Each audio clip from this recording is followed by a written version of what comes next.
pedaço de pão e por um pouco de vinho. Eu também vi muita gente encontrar novamente o caminho do céu. Eu também vi muita gente voltar novamente ao convívio de Deus.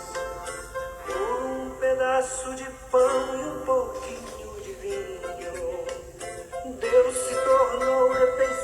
Então, bom dia aí para todo mundo. É sempre uma alegria podermos nos encontrar para a nossa oração e a nossa meditação diária. Em nome do Pai, do Filho e do Espírito Santo. Amém. Ó Deus, que inflamastes de amor Santa Catarina de Sena na contemplação da paixão do Senhor e no serviço da Igreja, concedei-nos por sua intercessão participar do mistério de Cristo e exultar em sua glória. Por nosso Senhor Jesus Cristo, vosso Filho, na unidade do Espírito Santo. Amém. Hoje a Igreja celebra a memória de Santa Catarina de Sena, esta grande mulher que soube unir de uma forma tão evidente e tão profunda a sua vida contemplativa e também o seu empenho, né, sobretudo para o bem da Igreja e, consequentemente, também o bem da sociedade. Então ela enfrentou, né, um momento de muitas dificuldades no seio da Igreja e se manteve firme na sua fé, na sua confiança e, sobretudo, nesse seu empenho, né? Uma mulher aparentemente sem muitos conhecimentos, mas com uma sabedoria do alto, né? Por isso que ela prestou um grande serviço, né, de caridade, não só à Igreja, mas também à humanidade. Então peçamos pela intercessão de Santa Catarina de Sena neste dia, que o Espírito Santo guie, proteja, ilumine, né, a Igreja, sobretudo nesses momentos também de dificuldades, de obstáculos e de sofrimento. Hoje, para a nossa meditação, nós temos o Evangelho que se encontra em João, capítulo 13, do versículo 16 ao 20. O texto inicia, né, a liturgia nos recorda, né, qual é o contexto desta palavra de Jesus do trecho de hoje. Depois de lavar os pés dos discípulos, Jesus lhes disse. Então, o capítulo 13, a primeira parte, é justamente aquele momento em que Jesus faz uma síntese de toda a sua vida, que é o serviço. Jesus, ao lavar os pés dos seus discípulos, não está fazendo um gesto de dramatização, mas está fazendo uma síntese de tudo aquilo que foi a sua vida. E Jesus não está dando uma indicação, não é, simplesmente para aquilo que eles devem fazer, mas Jesus está confirmando tudo aquilo que ele fez. A sua vida não vim para ser servido, mas para servir e dar a vida em resgate de muitos. Então esse é o contexto do lava-pés, da última ceia. E aí Jesus insiste, se ele que é mestre e Senhor fez isso, lavou os pés dos seus discípulos, e de novo, não é simplesmente o fato em si, o gesto em si, mas aquilo que o gesto sintetiza, e portanto há um desdobramento. Então Jesus vai dizer, o servo não está acima do seu Senhor, nem o mensageiro não é maior do que aquele que o enviou. Justamente para dizer que se ele, mestre e Senhor, assumiu a nossa condição e se fez servo de todos, também o nosso caminho não pode ser diferente. E por isso Jesus diz que a felicidade do discípulo é justamente fazer aquilo que aprendeu do seu mestre. Se sabeis isto, então, e colocardes em prática, sereis felizes. Então, é um desafio que Jesus nos lança. Não basta apenas saber alguma coisa, mas é preciso dar prova de que sabemos. E a prova de que nós aprendemos alguma coisa é se praticamos. Então, como é que eu vou provar que eu sei falar uma língua que eu estudei? Falando. Como é que eu vou provar que aprendi uma determinada habilidade? Realizando aquela habilidade. Então, não há como mostrar que sabe se não for a partir de uma aplicação prática. É por isso que Jesus diz, vocês sabem disso, né, que o Senhor e o mensageiro, né, como foi dado esse exemplo. E, portanto, se vocês sabem isso, então coloquem em prática isso.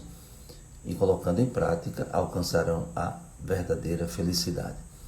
E Jesus agora entra num tema muito delicado, que é em relação àquele que não aprendeu. Não aprendeu a generosidade da entrega e, portanto, se fechou, né, numa visão muito míope, muito mesquinha, e por isso se tornou traidor.